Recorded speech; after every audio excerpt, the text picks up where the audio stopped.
Welcome to my new vlog. Ram Ram ji सभी को। कैसे आप सभी लोग। आज पापा जी सुनाएंगे एक कहानी, मेरे को सुनाएंगे और आप लोग भी सुनना उस कहानी को। चलो फिर देखते हैं कैसी कहानी होगी। चलो पापा शुरू करो। राम राम जी सभी को। कहानी का शीर्षक क्या है? अब आपको सुनाते हैं श्रद्धा और विश्वास। ठीक है, श्रद्धा और विश्वास है। तो कहानी क्या थी, एक बार एक सेठ होता है, ठीक है, उसके पास बहुत सारा धन होता है, बहुत अच्छा आदमी होता है, धार्मिक प्रवृत्ति का आदमी होता है। वो क्या करता है कि भाई बहुत दिन हो गए, मैं एक कथा करवाता हूँ, ठीक है। तो घर पे ना कथा वगैरह धार्मिक प्रोग्राम करवा लेता है, और उसमें एक शास्त्री जी होते हैं विद्वान, उनको निमंत्रण दे आता है वो, तो भाई आपने हमारे घर पे कथा करनी है। वो बोले ठीक है जी, कर दें कथा। फिर उसने खाने पीने का प्रोग्राम भी करना था, क्योंकि जो भी कथा में आते तो उनको प्रसाद वगैरह खिलाना होता है। पंडित जी कई दिन रहते हैं, कथा करते हैं, तो उनका भी खाने का प्रोग्राम होता है शास्त्री जी का। तो उसने एक साथ में गांव लगता था, वहाँ की एक महिला थी, वो सभी कह रहे थे बहुत अच्छा खाना बनाती है। उस महिला को उसने कह दिया कोई घर पे तुमने खाना बनाना, प्रसाद। हाँ प्रसाद बनाना है, ठीक है। वो बोली ठीक है जी बना देंगे। तो दूसरे गांव से आती और अपना प्रसाद बना देती। शास्त्री जी अपना कथा स्टार्ट कर देते हैं अगले दिन से सुबह। और इस कथा में क्या होता है, सुबह स्टार्ट करते हैं उस टाइम भगवान का नाम लेते हैं, गायत्री मंत्र का जाप करते हैं और गायत्री मंत्र का अर्थ बताते हैं। तो ऐसे सभी सुनने वाले बैठे होते हैं, सभी ध्यान से सुनते हैं।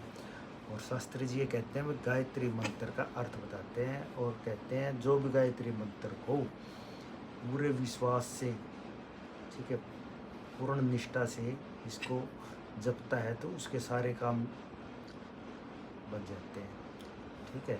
और सागर को पार कर सकता है, जीवन मरण का जो सिस्टम है ना उसको ख़त्म कर सकता है ये ऐसा मंत्र है। तो औरत थी ना, वो भी खाना बना के बीच बीच में बैठ जाती थी कथा में, वो भी सुन रही थी। तो उसको ये बात सुन ली उसने, और इस बात के ऊपर उसने पूरा अमल किया। वो बहुत अच्छा खाना बनाती है, अपने बीच बीच में कथा सुनती रहती। तो सारे दिन ऐसे लोग आते, कथा सुनते, खाना खा के जाते, बहुत अच्छा खाना था।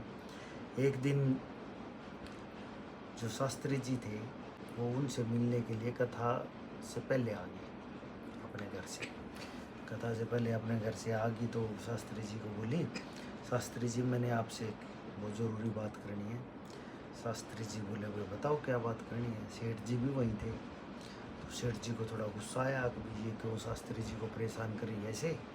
तो शास्त्री जी ने सेठ जी को रोक दिया बीच में, भाई मेरे को, हाँ मेरे को इसकी बात सुनने दो। तो उसने शास्त्री जी ने फिर उसकी बात सुनी। तो शास्त्री जी को उसने पता क्या कहा, ये कहा जी मैं एक गरीब महिला हूँ और साथ के गांव में रहती हूँ, वहाँ से हर रोज़ खाना बनाने के लिए आती हूँ, और एक दिन खाना आपने मेरी कुटिया में खाना पड़ेगा, यानी कि मेरी झोपड़ी में खाना पड़ेगा।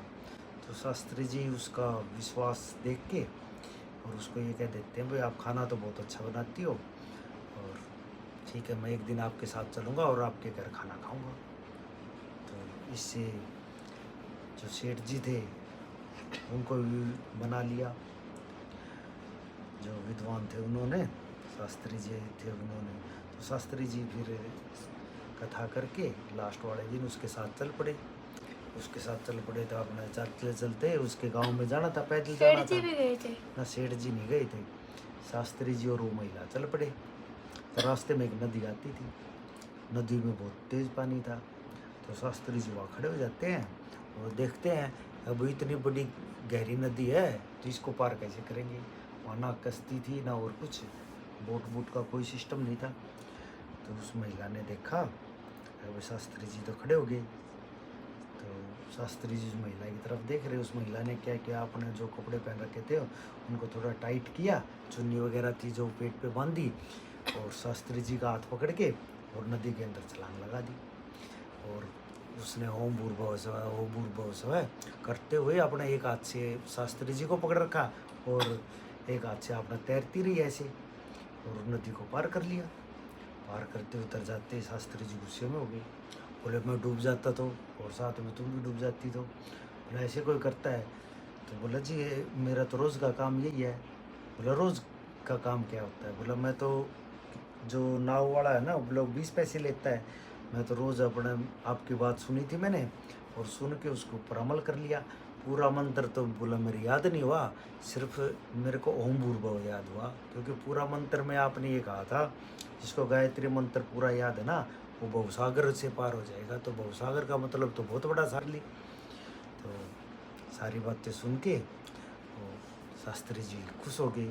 बोला वो आप तो धन्य हो, मैंने इतने लोगों को अलग ये शिक्षा दी है, ये गायत्री मंत्र का जाप करवाया है, लेकिन पहले ऐसी औरत मिली है जो इसके ऊपर खरी उतरी है, उसके पैर छूने लग गया।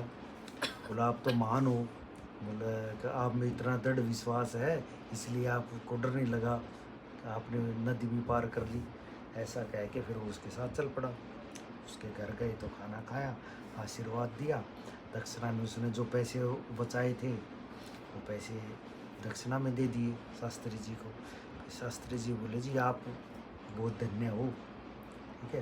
तो वो बोले कि मैं धन्य नहीं हूँ, मैंने दृढ़ विश्वास किया, निश्चय किया श्रद्धा, तो इसलिए मैं धन्य हूँ। दृढ़ विश्वास, ठीक है, वो दोनों चीज़ें पत्थर में ही भगवान को बना देती हैं। उस औरत ने विश्वास किया तो डर नहीं लगा उसको, वो नदी में कूद गई और पार भी कर गई, ठीक है ना। तो रोज का काम था। हाँ, रोज का काम नहीं था, पहले दिन एक दिन से स्टार्ट किया उसने, फिर रोज का काम हुआ। तो इसलिए ना दृढ़ विश्वास रखना चाहिए, ये नहीं है पहले दिन तो बहुत ज्यादा डर लगा होगा। ये नहीं है भाई किताब उठाई और ये तो पर्सन आएगा नहीं मेरे को, ये याद नहीं होगा, उसको हम करेंगे, कोशिश करेंगे तो याद हो जाएगा वो। ऐसी कोई बड़ी मेहनत बात करने नहीं, वाले की कभी कभी हार हार नहीं नहीं होती। होती। चलो गाइज आप सब बताना ये वीडियो कैसी लगी आपको, ठीक है, कमेंट में। और सब ध्यान से सुनना, बहुत अच्छी कविता ये कहानी है। चलो गाइज करते हैं बाय बाय आप सबको। आप सबको वीडियो अच्छी लगे तो वीडियो को लाइक करना, चैनल को सब्सक्राइब करना।